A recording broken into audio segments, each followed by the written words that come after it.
여러분, 만약에 말이죠. 진짜 평생 꿈꾸던 걸 다 이루었다고 한번 상상해 보세요. 완벽한 성공, 엄청난 안락함. 근데 오히려 목숨이 왔다 갔다 하던 그 거칠고 험난했던 시절로 다시 돌아가고 싶어 한다면 어떨까요? 완전 모순 같잖아요.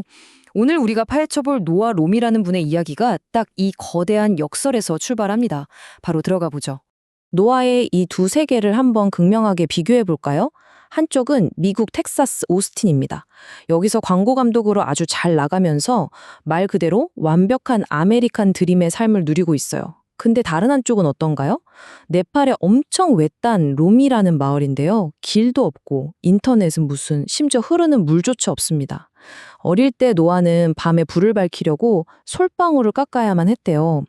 게다가 그곳에서의 삶은 매일매일 핍박과 싸워야 하는 거친 생존 그 자체였던 겁니다.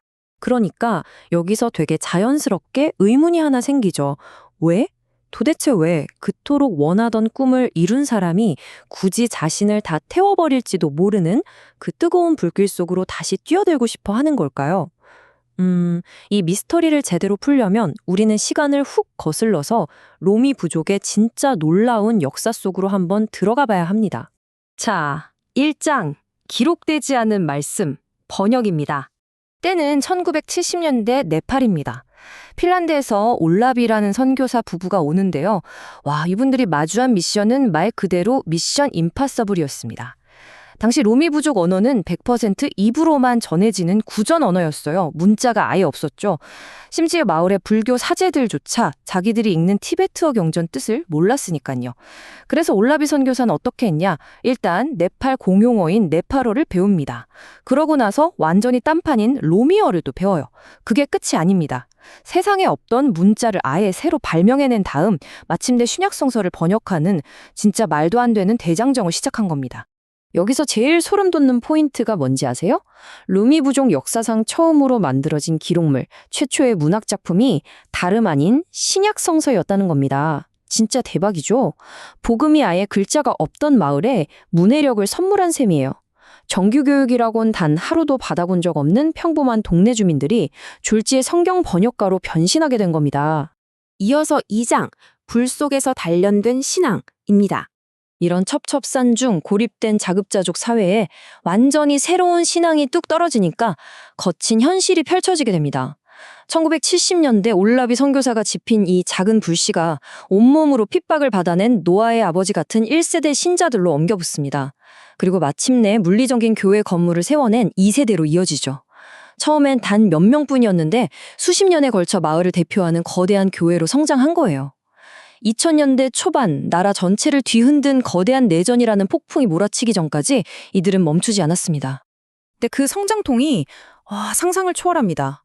마을 안에서 주술이나 살해, 저주는 기본이었고요. 끔찍하게 맞고 감옥에 갇히는 일도 이어졌습니다. 노아 아버지가 뇌전증을 앓으셨는데 악령에 쉬었다면서 손가락질 받고 엄청난 핍박을 견뎌야 했죠. 심지어 집 밑에다 죽으라고 저주하는 문구를 묻어놓기까지 했대요. 근데 더 놀라운 건요.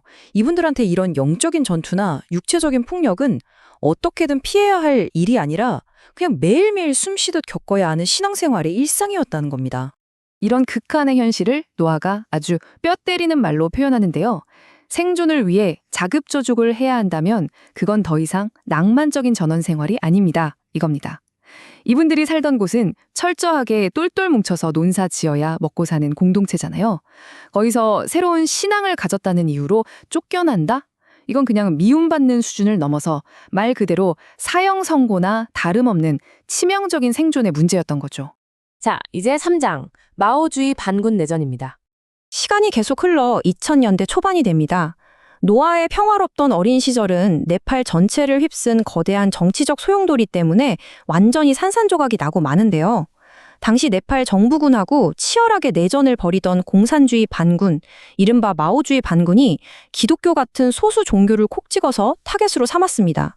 원치 않는 서구의 사상이라고 본 거죠. 당시 소수였던 기독교인들은 정부의 보호조차 제대로 받을 수 없었던 진짜 가장 만만하고 취약한 표적이었던 겁니다. 그러다 결국 비극적인 그 밤이 찾아오고 맙니다. 반군들이 무자비하게 공격해 와서 그 부흥하던 튼튼한 돌교회 내부를 완전히 불태워버렸어요. 성도들을 돕던 청년들은 잔인하게 두들겨 맞았고요. 이 끔찍한 사건 때문에 신자들은 뿔뿔이 흩어져야만 했죠. 이때 노아 나이가 고작 9살이었습니다.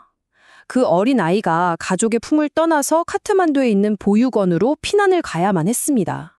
넘어가서 4장 아메리칸 드림 생존기입니다. 이제 무대가 네팔 산골짜기에서 미국 한복판으로 완전 훅 바뀝니다.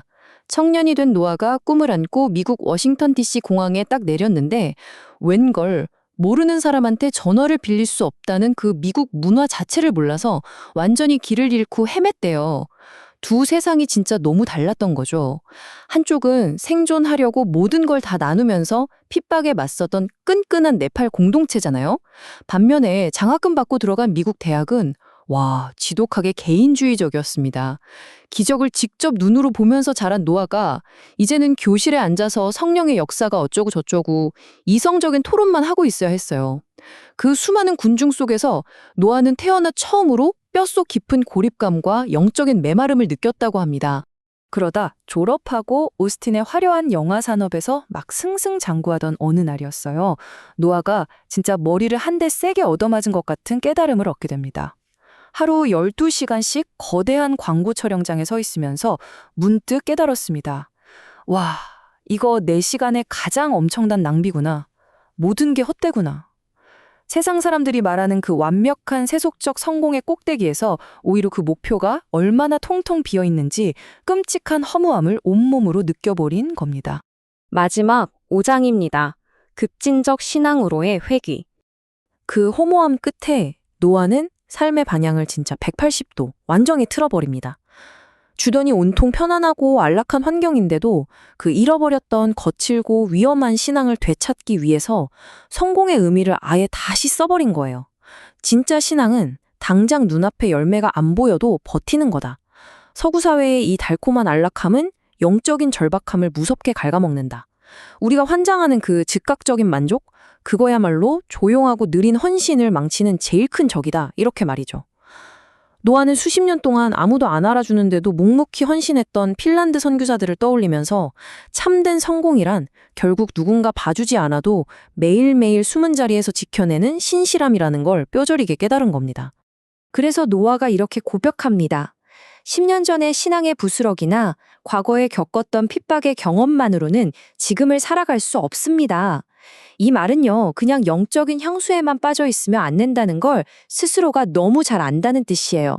과거의 그 뜨거웠던 경험에 기대는 게 아니라 바로 지금 여기서 우리를 엄청나게 유혹하는 안락함이랑 매일매일 피 튀기게 싸워야 한다고 강조하는 거죠. 자, 오늘 여정을 마무리하면서 여러분께 진짜 묵직한 질문 하나 던지고 싶습니다.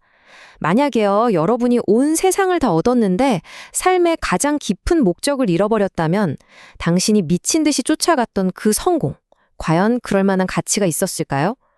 끝없이 편안한 것만 찾는 우리 시대에 진짜 삶의 목적이 뭔지, 신앙을 지키려면 어떤 대가를 치러야 하는지 한번 멈춰서 생각해보게 하는 노아 로미의 이야기가 여러분 가슴속에도 깊은 울림을 남겼길 바랍니다.